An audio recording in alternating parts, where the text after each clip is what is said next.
What's going on, people? Georgio Savvides here, founder of the Hip Hop Orchestra, as well as the host of the Hip Hop Orchestra Presents podcast. And I got a really exciting announcement to finally make with everyone, is that we have our very first official sponsor for the podcast. Now, they are an amazing company called Odin's Vote, who are extremely dedicated in bringing you the very best in officially licensed merchandise from pop culture. And when I mean the very best, I mean the very best. They provide things like keyrings, caps, t-shirts, to Funko Pops, to statues from all over, such as DC, Marvel, Disney, The Mandalorian, Harry Potter, music artists from all over the place, and they are ridiculously good. I've got a couple of things to show you on offer at the moment. This trust with their stuff is amazing. So, t-shirts, like I mentioned, like the one I'm wearing right now. It's got Rocky right here, which I absolutely love. Or, like I said, also got Funko Pops as well, 3.75 inches and 10 inches. I've got a couple of 10 inches right here for you. I've got Post Malone right here, and I've also got Biggie right here, who I absolutely love. These are so sick. Odin's Vote, trust me, they are amazing. Now, I'm going to leave the link below in the video right here, and also in the description below as well in all future videos from the podcast. But trust me, Odin's Vote are amazing. Website is www.odinsvote.co.uk. Get in touch with them now and start buying ASAP. But also, before I forget as well, I just want to say the biggest thank you to Odin's Vote for sponsoring the podcast. It means the absolute world to me. Thank you. And trust me, get in touch with them right now. And I hope you enjoyed today's episode. And peace.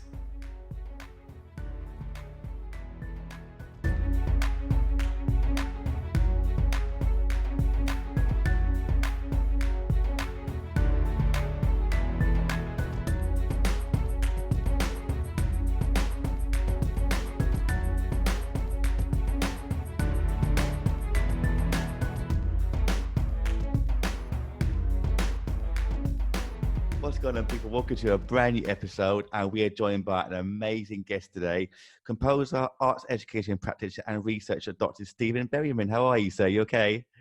Hi, I'm well. Lovely to see you, Georgio. You too. How are you, sir? You okay?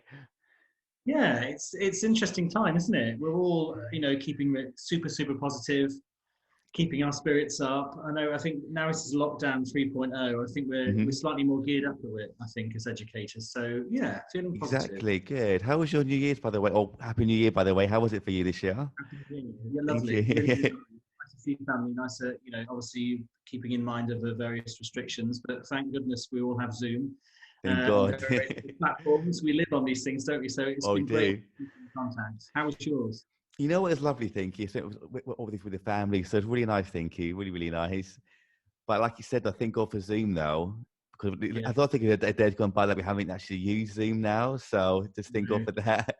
No, well, we're learning so many new platforms, aren't we? I think Of that's course. what's so marvelous about educators. I think that I know, reading the news today, there's a lot of stress, isn't there, about educators who've moved to that remote provision and are working fiendishly hard to make lessons really interesting and exciting, whatever platform they're using in their schools. But I mean, it's just remarkable the amount of learning we've all done to keep everything alive amidst the restrictions. It's just it's awe-inspiring.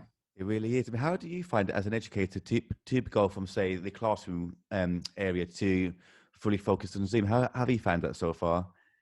Well, I mean, in honesty, I suppose in my current role, I'm not teaching.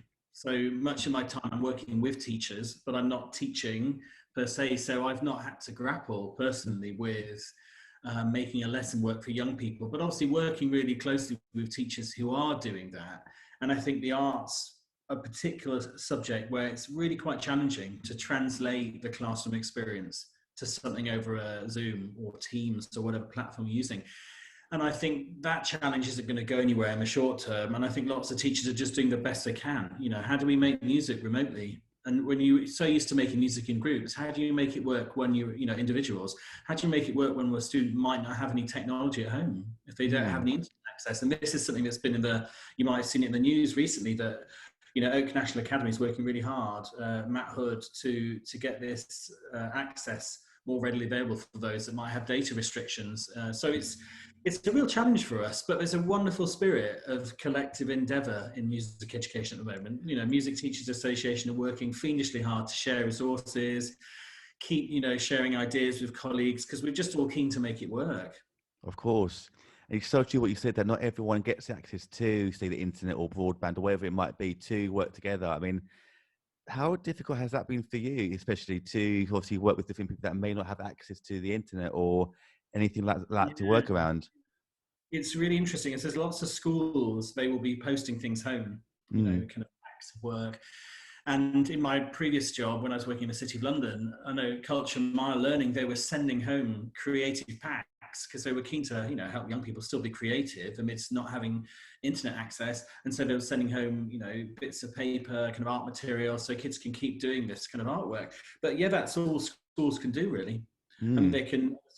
I think schools have been relying on laptops Mm-hmm. appearing or not appearing, dongles that might give access to data, again, appearing or not appearing. We won't Mm-hmm. go down that road, maybe, but I think schools have worked tirelessly to make sure they reach those pupils that don't have the access. And so I think it's the same for lots of arts and culture. I think that we have this presumption, lots of things are being streamed, lots of broadcasts of things, but there's millions of people who don't have internet access. And so I wonder if sometimes this feeling of, oh great, we've got this things being streamed, that must be really democratic for arts and culture, we're reaching everyone suddenly, because we don't have to go to a building. But I don't think it's as democratic as so this pandemic really has just brought these issues of that kind of lack of data access, that kind of broadband access to life, in a big way. Of course. And obviously one of the big, obviously a big talking point also is about mental health also. I mean, how have you been coping with everything as well? You and the people that you work with as well. I mean, how have you been coping with the whole thing? Yeah, I mean, it's interesting, isn't it? Because, musicians, we're used to working with a lot of people, aren't we? We're Mm-hmm. used to being around fellow musicians, making music with people. And it's, having that kind of, home-based life, being based on a computer. And I suppose you just, for your own sanity, really, you've got to keep connected, haven't you, with your Of friends? course. You've got to have those telephone calls. And, I've made a point, really, of just keeping connected with my colleagues, new colleagues, as well as, colleagues in the past job, having those phone calls, having those Zooms, because I think all of us are just reaching out, aren't we, just to keep connected with everyone and just make sure, check in and see how they're doing. Do they need anything, and do what we can? I mean, it's a challenge, isn't it? It really is a challenge. I mean, I'm just hoping you're okay at the moment. And like you said, just give like a little phone call to someone is always really helpful to anyone. Really, isn't it? Like a little message to someone, it just really helps. Yeah. And I think Yeah. actually that's the great thing about the arts, isn't it? And music particularly, like, making arts and making music and playing with others is that it's actually so good for your well-being. And I Mm-hmm. know obviously it's a profession, isn't it? But we know the impact. We all see that when we work with young people, the impact it has when they make music together. And I think that's the thing we're all missing at the moment, because we know it has such a huge impact on young people, but we can't do it. We can't do choirs in the ways we want to do. We can't do orchestras. We can't do bands. And I suppose we're all just desperately, waiting for the time to get back to it. And I just huge admiration for everyone who's been making it work in the Mm. middle of the pandemic, following those rules, 2 meter distances, masks on, masks off, whatever. I mean, it's amazing what they've done, and seeing all the concerts schools were doing at Christmas, Mm. on recorded things and clever tech, all the technological things people do and recording little videos. I mean, it's a marvelous thing, but no one wants to abandon it. It doesn't matter, how perilous this virus has been, that no one is going to give up on music, So seeing the Mm. hashtag can do music Yeah, on, yeah. if anyone wants to kind of just feel really inspired, just look at the hashtag can do music, and you Yeah. just see the work that schools are doing to keep music alive, because we all believe in it. Of course, that's why I've always been an avid mentor and person for music in schools, definitely. Because when I hear about schools, especially state schools, who lose music or the arts in general, that absolutely breaks my heart. But it's like you said, that with the Can Do hashtag, we see the amazing work that schools are actually doing with the arts and music. It just brings a huge smile to my face, and then to anyone's face, doesn't it? Really? Yeah, it's Yeah. great. And I mean, parents know. I think parents must have been thrilled seeing lots of the performances and recordings, and theatre as well. Not just music, but just seeing young people making and creating. It's just I think parents know how important this is, and they know how important it is to be in the curriculum and to be part of your school life. And I feel for school leaders, because now being in that position, in my my current role, where I'm in that leadership role and seeing that whole school perspective, you see the challenge of it. You see that it's really hard to do these things when you've got these restrictions, you've got these really, really important health concerns. We've got to control this virus. We've got to take all these various hygiene measures. And the science or research or the DfE is saying, don't do this, you can't do that. And you're desperately trying to make your curriculum work, your school life work. But, the arts are a challenge because they just, the way we work, they're risky.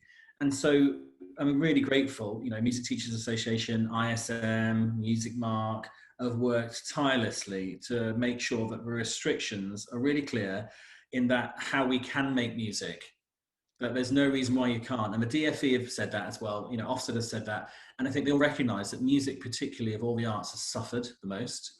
For sure. The restrictions. And so they've all been really encouraging, saying, you can make music. You don't have to not make music. So all those school leaders out there thinking we can't do music, it's against the rules. It isn't. You just obviously have to work within the restrictions and work within the guidance, but you can do it. So keep making music, people. Definitely. I couldn't agree more. And I wanted to actually talk about your recent position actually as Director as Arts and Culture for Odyssey Trust. And you joined in September, is that correct?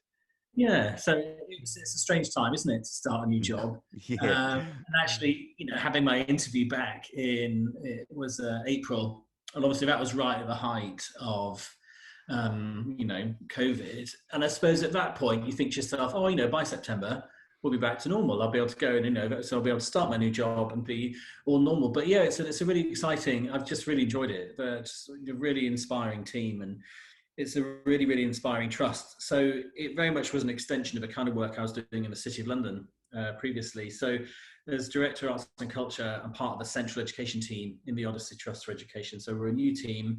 We all started in September and we're working across the two schools. We've got a school in Bexley Heath, Townley Grammar, which are, selective girls' grammar with boys in the sixth form.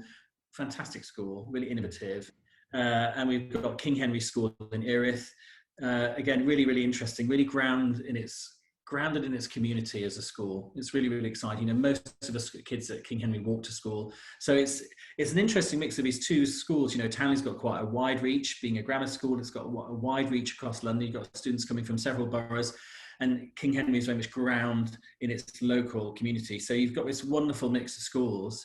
And, nearly 3,000 pupils between the two schools. So it's exciting to be able to start to create that arts and cultural offer and support the teams, because obviously there are heads of department, there's heads of arts within each school. So I'm working very much with the leaders and the leadership teams and the kind of pods to really develop an arts and cultural offer that fits the community, is right for the kids. Because I think, this is why you've got the hip hop. You can't assume, when you think about your own background and your own training, we can't assume that this is what young people want, that this is what our students want.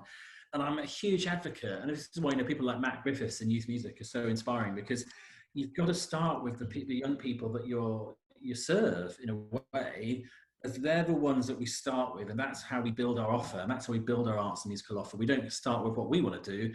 Well, we have to have that as well, I think, because we've got a lot to offer, haven't we, as educators?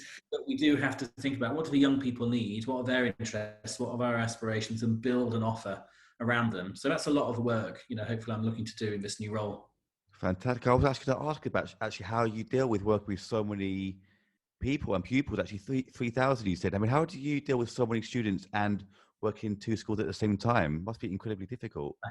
It's only two schools, isn't it? I mean, I admire anyone who works in, because there are multi-academy trusts of many schools, and I guess it is an interesting move when you go from working in one school and say, being a head of music, leading music for that one school. And obviously it's very much about building your musical community, as well as leading the teaching, you're leading the musical life of a school. But suddenly you do have to have a different mindset when you start leading something across two or more schools, because obviously they remain different schools.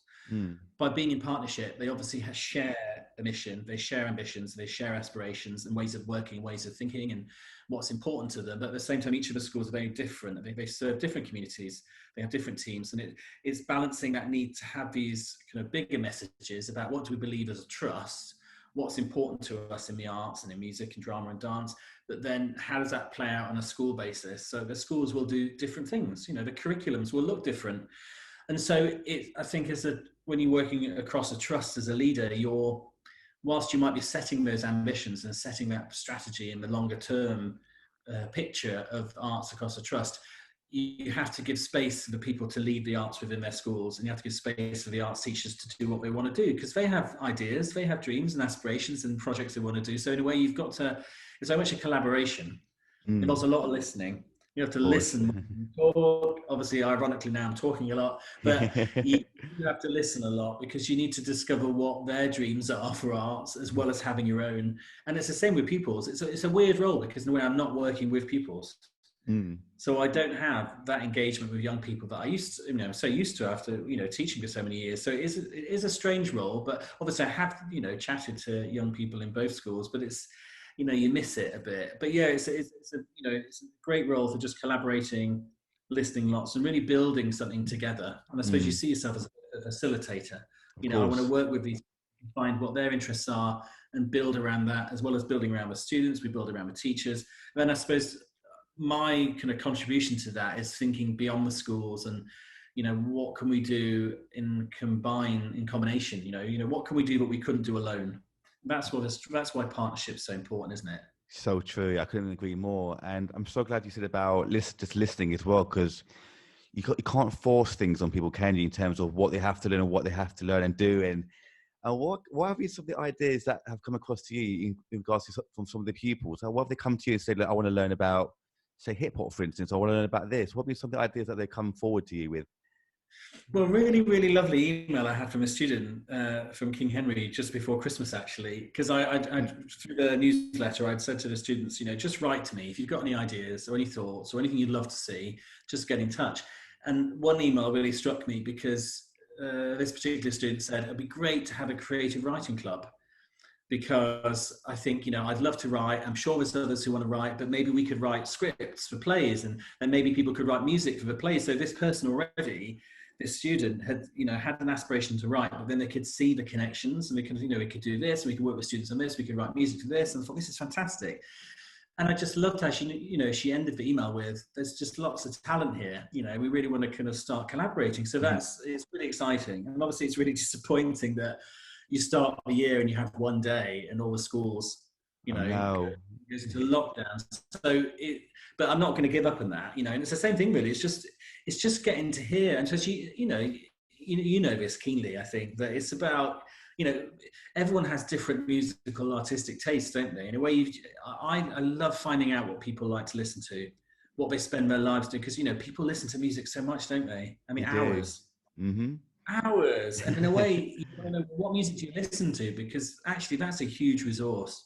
Do you know what I mean? A creative resource. Like if you spent 4 or 5 hours a day listening to hip hop, then, you are an expert on it. You could be doing 20, 30 hours as a young person. You think, how do we make use of that in the classroom, but also beyond the classroom? What are we doing, say, in any clubs we run that takes advantage of that expertise you've got as a young person? Because you listen to, or, if there's someone who likes making certain kind of, even someone who likes acting, who's involved in a club outside of school. So you think, I'm really keen on, how do we draw that in? How do we take advantage of that? Because it's not always about us as teachers pushing stuff out, is it? Of course. It's like, what can I draw out of you? So in a way, you support the staff. Think, well, what can we learn about the students? What do we know about them? What do they like? What do they not, dislike? I mean, obviously, I don't know how you feel about this, but I still think we can't avoid the difficult or avoid the things they don't like simply because they don't like it, And that's a really difficult thing in music, isn't it? I think, thinking about what do we teach, because there's so much music. And maybe, people think, well, classical music, that surely must be the most important thing to teach. But I don't know anymore. I kind of feel a bit like we've got to choose what's right for the community. And I don't think one music's better than another. I've really, my mind's changed a lot about that. I used to feel much more, certain about what we should teach and why we should teach, but I'm less certain now. True. It's funny you said about the classical music actually as well, because I know that with come with his name, about the lead violinist for the BBC Symphony Orchestra, he got asked a question about what makes an orchestra so amazing and what's the difficult thing about running it, and he said they're still playing the same piece of music from hundreds of years ago, and people are scared to try new things. And that's kind of always a worry for a lot of people, isn't it, about trying these new things. They would rather rely on the things that they know would work while then trying something brand new. I mean, someone in your position, how difficult is it to actually change, say, a whole curriculum altogether? How then do you decide what to actually include and then take out?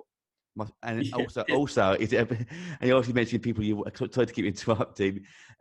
Also, when you when you take these ideas as well, also, and you obviously mentioned collaboration. Do you collaborate with a lot of people to say, okay, we've got these many ideas from, say, this year group. Let's take that idea and that idea, combine them, say, or do separate things. How does the whole process work? Which should I start with? Thinking we need several podcasts probably for the curriculum. Yeah. I think that is the $1 million question. I think answers, but there's not one. There's not one way of doing it, and I think actually that is the joy of being a music teacher. Really, that you've got the scope to decide what you're going to teach, but I'm just a bigger believer now in that you start with the people you're teaching. Obviously start with yourself as well as a musician. Like, what do I bring to the table? What do I bring to the classroom as a teacher? What musical experiences I had? What do I love and enjoy doing? Because it's your job, isn't it? So if you're going to teach music, teach what you love. But at the same time, what do my students bring? What do they love doing? What do they make? What do they play? What do they listen to? And then where do we meet in the middle? How do we get that balance right? And that's what I believe now. And I didn't used to think that. I think I was always much more teacher-led. Like, this is what I want to do because I like it, and this is important. I know it's important. I'm the expert. And I still think that. But I think at the same time, young people, they need to be, every school is different. And so in a way, coming up with one curriculum for everyone would be a peculiar endeavor. And there was, the past couple of years, the DFE have been doing this model music curriculum, which was, very much a threatening endeavor, I think, for lots of music educators, the idea that there would be one way. But I think we've moved beyond those kind of conversations now, because I think we recognise it is very much a model of how we might do a curriculum. But yeah, it's going to be a conversation teachers have forever. No one's ever going to finish talking about what do we teach, because every year you've got different students. So my advice to everyone is always just, start with who you teach, and who you teach changes every year. So in a way, your curriculum should be refined and reflected upon regularly too. You shouldn't be coming up with your curriculum and just say, okay, there we go, and we're done for the next 10 years. Because, we know, and too, technology, music changes all the time. So, if I taught music tech back in 2005, and now it's unrecognizable to me. Stuff. I'm like, what is that gear? But when so I think we've just got to be flexible in terms of curriculum. But thinking about the collaboration, for me, curriculum should always be a collaboration as well. It should be that partnership between teachers, musicians. And I think the way I've always approached partnership is, I suppose, it's thinking, what is the need? Why would we bother doing this? And for me, I've always prioritized that real authentic music making. That is really important to me. If I were going to do hip hop, I would want to bring in hip hop, because I'm not a hip hop expert, but I'd want to bring people in. And that's why I'd want to collaborate, because you think, okay, I want to teach them about this. I know nothing about it, or I know something, but I'm not really an authentic practitioner. So most of the partnerships I've ever done, I've always sought out, okay, who's the expert in this? I want to teach this. Who's the expert? Can I find them? I'm going to bring them in. And then we might say, okay, can you talk to the kids about this? Okay, what can we do together? Or maybe we'll do a creative project, because I want the kids to learn this. Okay, let's do this together. So a lot of the time, I guess it's about meeting people, isn't it? When you develop partnerships and projects, like you meet people, you learn about their work, you think, great, that'll be good. Let's get that in the classroom. But all the time, as you say, why would you bother doing it? Why do these partnerships and collaborations? Because they're time consuming and expensive sometimes. But it's the outcome. The outcome is just astounding. When young people work with passionate, expert practitioners in music who really know their stuff, they just left energized. And I think that's why, I did opera. We had an opera day in my last job. So we had the whole of a year group, 100 girls in year 8, doing La Boheme for a day. And I thought, this isn't going to work. But do you know what? Because we had such amazing practitioners from the Royal Opera House, that all the girls were singing La Boheme. It's amazing. And it's just, I think that's, for me, it's always about get the experts in. Don't try and think, because we can never know about every music, can we? Of we course. Can't be the expert in every possible music in the world, but the experts. So I think music is that one subject where, rely on all the musicians out there. because we're not short of people, are we, to work with. It's so true. 'Cause I was going to ask you about that actually, because I know that you were obviously a former director of music at City of London for Girls for 5 years. I mean, how did you find your time Yeah, there? Yeah, how did you find your time there? Was it incredible? brilliant. Yeah.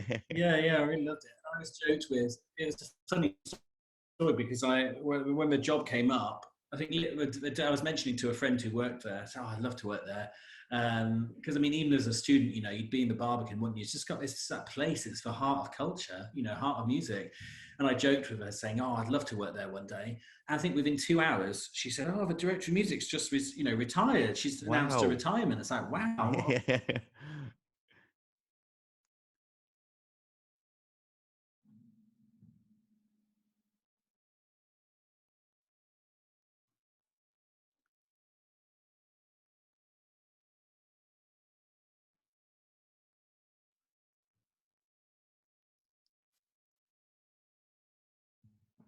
Internet's just cut out. Now, in a way, it's in this really prominent place, but people could rarely find it. So if someone had never been there before, say if someone's coming for an interview or a meeting, very often would be late because they'd get lost. And it's funny how the Barbican is just weird like that, isn't it? I don't know if you find it, but people get lost around it because it is a little bit confusing. But I mean, the City of London's fantastic because obviously suddenly you're part of this bigger organisation. So you're not just a school. The school is part of a family of schools. I think there's 13 or 14 now.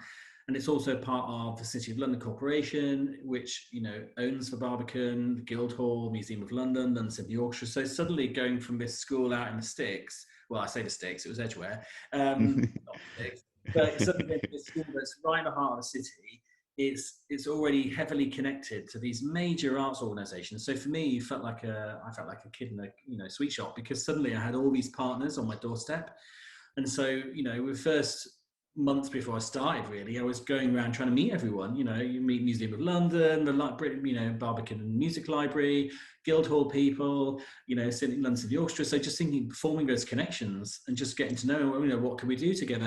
And I say you start planting seeds, don't you? Because as you meet people, you think, oh, okay, that's good. Oh, maybe in a couple of years we could do that. So you start to map out the years ahead. And I suppose 5 years just flew by. I mean, I did loads of fun stuff, had a great time. And actually, it's always sad to leave, isn't it? But I mean, the potential in the city was really, really good. And it really taught me a lot about collaboration and working with people and working in partnership and what works and what doesn't work and how to make it land well with schools, because lots of partners, so orchestras and things are pumping out projects for schools, but schools wouldn't take advantage. And so it was really good learning for me just to learn about what works and what to think about. Fantastic. I was going to ask actually, because you said you felt like a kid in the candy store actually with the amount of people you could have worked with. Yeah. When you have such a vast array of people you could work with, do you ever feel in a way overwhelmed with the amount of choice of people you can work with, or do you find it quite really easy to work? So, okay, I want to work with that person, we'll try and work with that person, and just bring them all together. Like you said, plant the seed for future collaborations. Yeah, I mean, both. I think both. I mean, I suppose you just know when you click with someone, don't you? And you have a conversation. You just know, we get on, and you kind of see that you start to build this shared image of something. Like you're having a chat, and you kind of to and throwing about things, and then you realize, well, gosh, we think the same way. Oh, this is good. We can see that this could work, and someone's easy to work with. You get that, don't you, quite quickly. And then sometimes you chat to people that you think, oh, this would be brilliant. Let's go meet them. And then you just feel that actually maybe we're not on the quite same plane here, we're not quite thinking the same way. So sometimes it can feel overwhelming because the choice can be huge when you work so centrally, but at the same time you quickly realize on both sides we're not all the easiest people to work with, are we always? But, you just know when something's going to work and what the potential might be, because that is always a challenge with working in partnership, that not everyone's got capacity to do something new. So it's always about, I think, finding that common ground and finding that, what's important to us. And by working together, can we both achieve something that's important to us, what we're trying to do?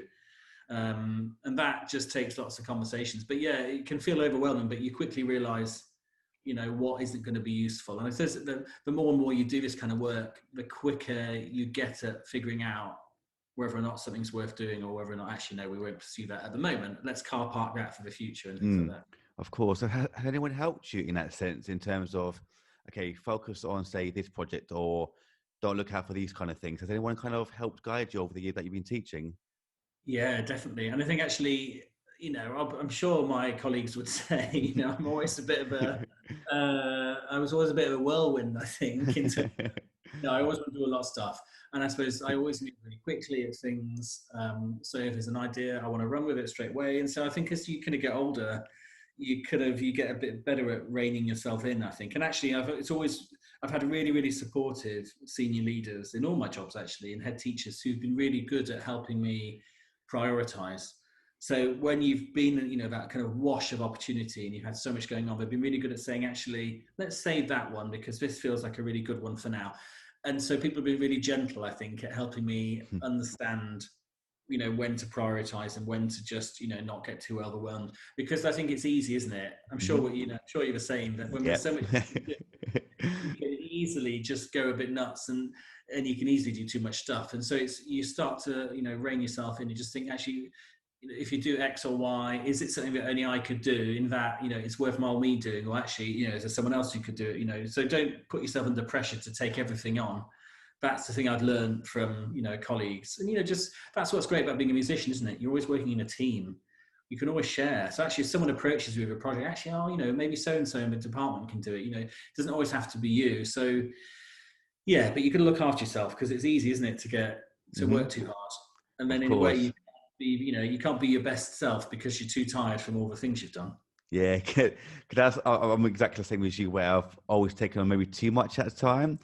And for me, though, as well, that at the same time, I've always felt like I'm the type of person that works better by having a lot of things at the same time. Do you still kind of feel like that in ways, or like you say, have you just learned to just kind of streamline yourself and focus on what needs to be done?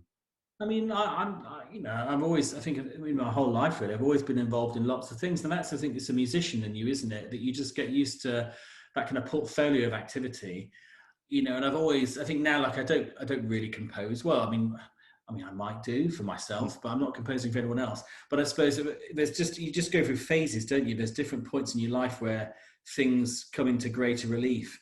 And I suppose now I've got to that point at the moment, in the early stage of my career, where I'm really focusing on the kind of leadership side of things, the strategic side of things. So in a way, I have to think, well, okay. I mean, I keep having singing lessons, not at the moment because of lockdown. So you always keep. For me, like, it's really important to still be a musician. So I always have to keep, training as a musician myself. So I always play the piano every day, really, even if it's only for 2 or 3 minutes. I can't not play. Because it's just been a big part of my life, even though I'm not, doing any music in concerts or anything. It's weird this year not making, doing a carol service with young people like you'd always do in a school. It's first year ever. But yeah, I feel like in music, we're in it for the long game. So in a way, you're not sacrificing if you don't do something at the moment because you've got your life ahead of you and, fingers crossed that you can, that can wait. There's no rush. So I think it's just, feeling less urgent about things. Keeping check on yourself, not to do too many things and keep yourself well. Definitely. I mean, how did it all start for you in terms of the education side as well and the leadership? You've been doing it for about 17 years now, but in 2004, I think, I believe you started this whole journey into education. It's about teaching not lasting 5 years, and so it's funny to think, God, I'm getting close to 20, and 20 years in education is really quite strange. Makes you feel really old. But I mean, I was studying for my master's, and I think I was going to do a PhD straight away from my master's, and my sister said a music teaching job was going at her husband's school, where he was teaching chemistry. And I said, oh, fine, I'll apply. I don't really want to be a teacher at the moment. And I ended up applying and ended up getting the job. So it's really quite peculiar because I wasn't quite, but I suppose, people always say, get a job, don't keep studying, you can't be a student forever.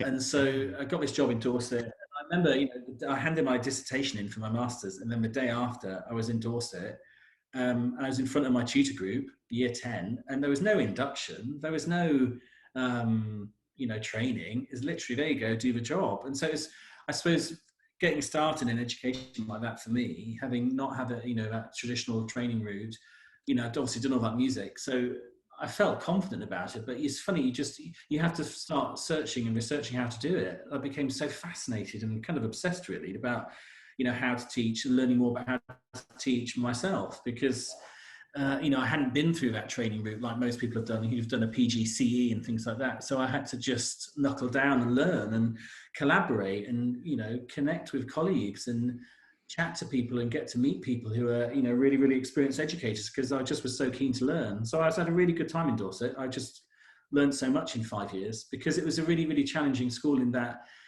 the needs of students were really, really high. I think it was quite like 60% of students had additional needs. And so for a small school, it meant that you were teaching the individual. You weren't seeing groups of kids. You weren't seeing classes. You were seeing individuals.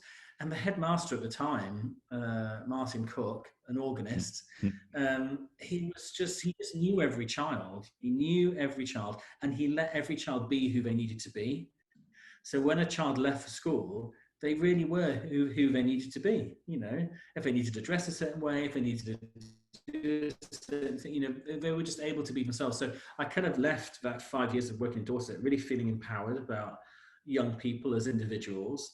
And then going to a really, really high-powered selective school, it's suddenly really different, because everyone is really, really high achieving. Everyone puts their hand up when you ask a question, and suddenly it's a very different challenge. But with me that see the child as an individual right way through my career, from that first school. It was really, really inspiring, because every child is different. Of course.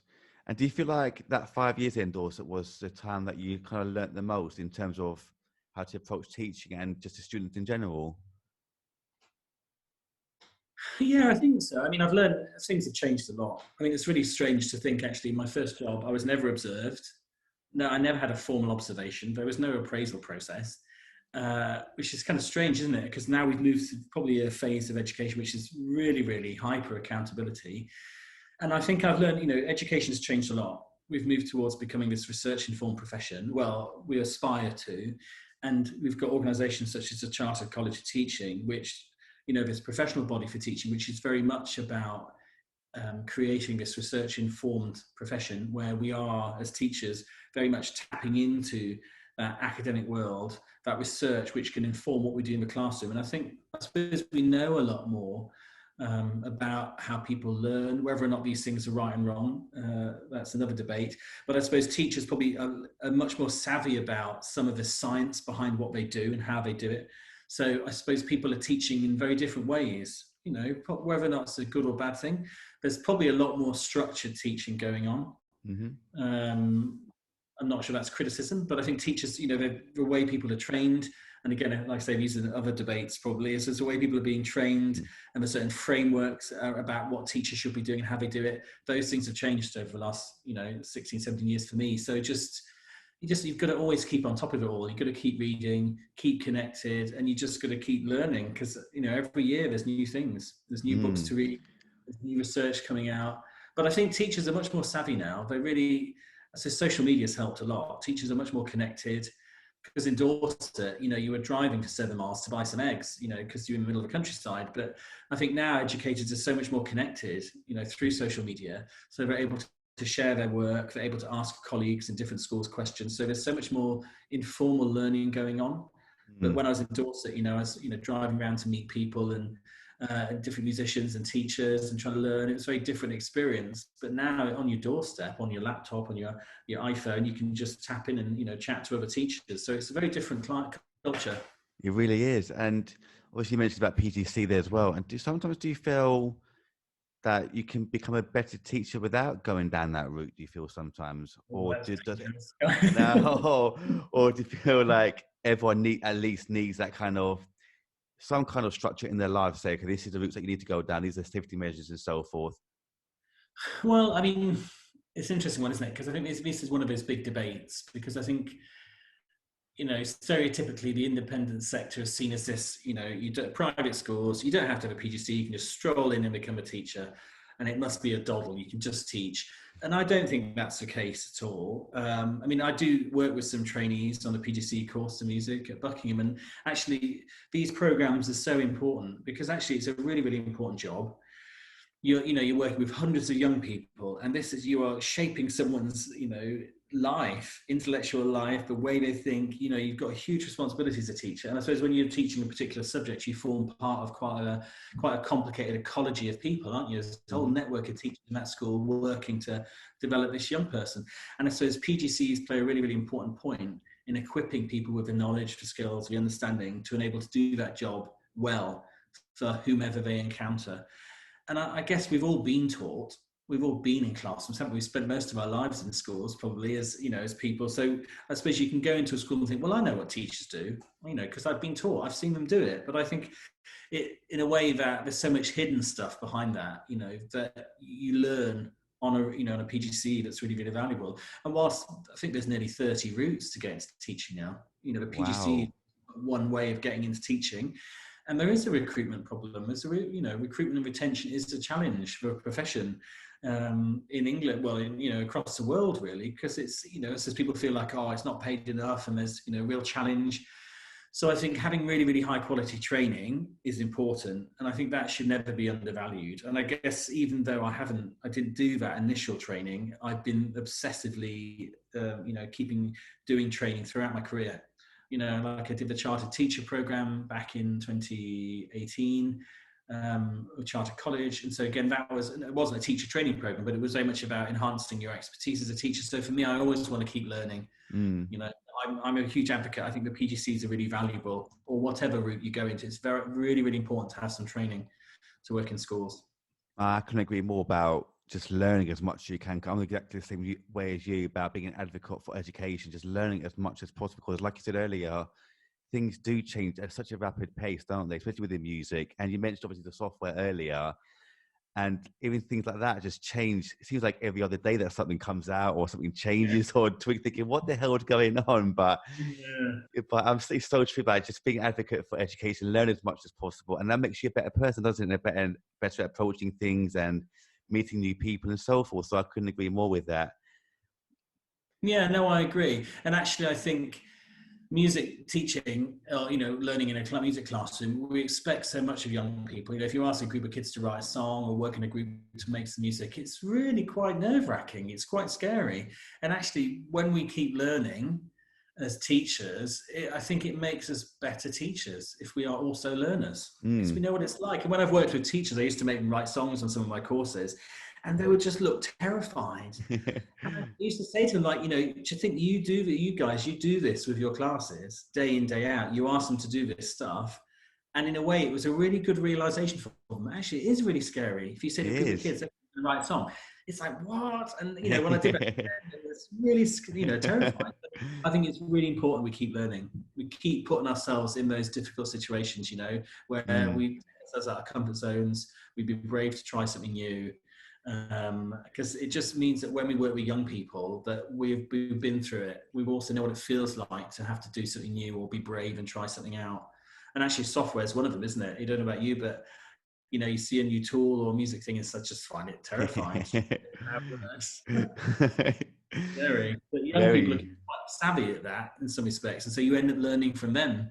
Particularly when you ask them, you know, what might they be listening to or using at home? They show you this app, or they think, wow, I've never heard of that, but look what you've created. So, you know, I think we can keep learning from the young people as well.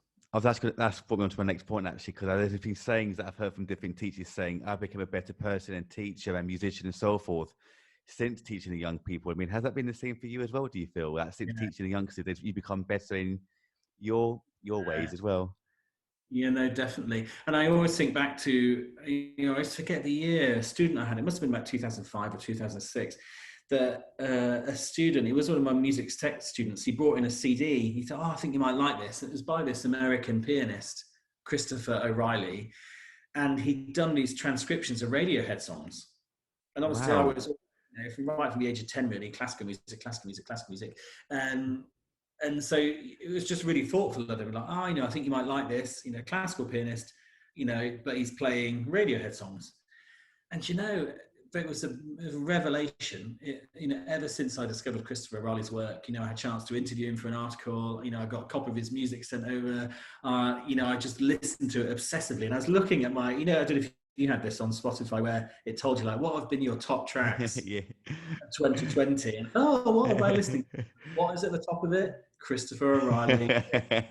And to think that one, if that boy hadn't given me that CD 15 years ago, I never would have discovered that. And that has shaped, that one moment of that one CD has shaped so much of the stuff I've done.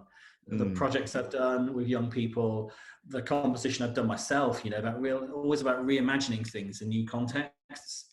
It's just became a bit of an obsession of mine. What can we do by reimagining something that already exists? How else can we play this? How else can we, what can we do with it? And all started from that CD and that music tech student, where he is now, but I should thank him. I mean, he must be. But I mean, it's amazing, isn't it? And I think that's all teachers must have those moments. When a student, that one student who has, showed you a book or whatever, or a CD or something, or taught you something, and it just, it blew my mind. Christopher Riley is a brilliant pianist. Worth listening to. It's so true that you said that. It's crazy how just one moment in your life could just change your whole structure of your life, isn't it? It's just so crazy. I mean, have you had many moments since then, since that moment? I hope so. Yeah. No, definitely. I think actually it's funny, isn't it? Because you do have to step back and remind yourself to marvel at these moments when you're making music. I mean, but thinking back to the last time of doing concerts, which is back in my last job, really, we did an annual concert with all the schools in the City of London, which was great because I was part of that whole journey, the whole project starting back in 2015. We worked with all the schools to put on a concert, and this annual event involving all the schools initially started off with each school doing an item each, and then it just like a bit of a showcase, but then it's gradually transformed over 4 or 5 years to become where we create the music from scratch. So we get groups of students from each school together, but they create this one thing together. And just to stand back and watch that and see people singing their hearts out, a song that they created, a song that they brought the words to the table, they sang bits of melody, and working with fantastic musicians who can just piece all that together. And it's just marvelous. It's just seeing young people making music that they created and they were part of a process. It's just hugely inspiring. And that's why it's changed. Like I said right at the beginning, thinking about what kind of music should we teach. For me, it's about what kind of music can we make with the people in front of us, that we couldn't alone and we couldn't make without them. And just getting the right musicians to work with young people who believe that actually these young people are capable. Everyone's a musician, they've got something to offer. What can I bring out of them to make something with them? And those moments are just hugely inspiring. Really are. It was really inspiring. That's why I love what I do as a teacher as well. Just working with young people, just to help inspire them, and in turn they inspire you, is such an amazing feeling, isn't it? Yeah, agreed. Really, really inspiring. It really is. And you know what? I do have loads more questions, but I always have to finish on a really positive note like that. So you know what? I'm going to finish on that actually. But I want to say thank you so much for today, Steve. Honestly, it was really such a pleasure talking to you. Thank you. Yeah, thanks very much. My pleasure. How can people find you, by the way, as well, just in case, online? So I've got Twitter. I'm very active on Twitter.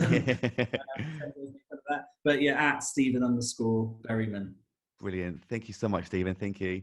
And take care, everyone. My pleasure. And take care, everyone. Bye-bye.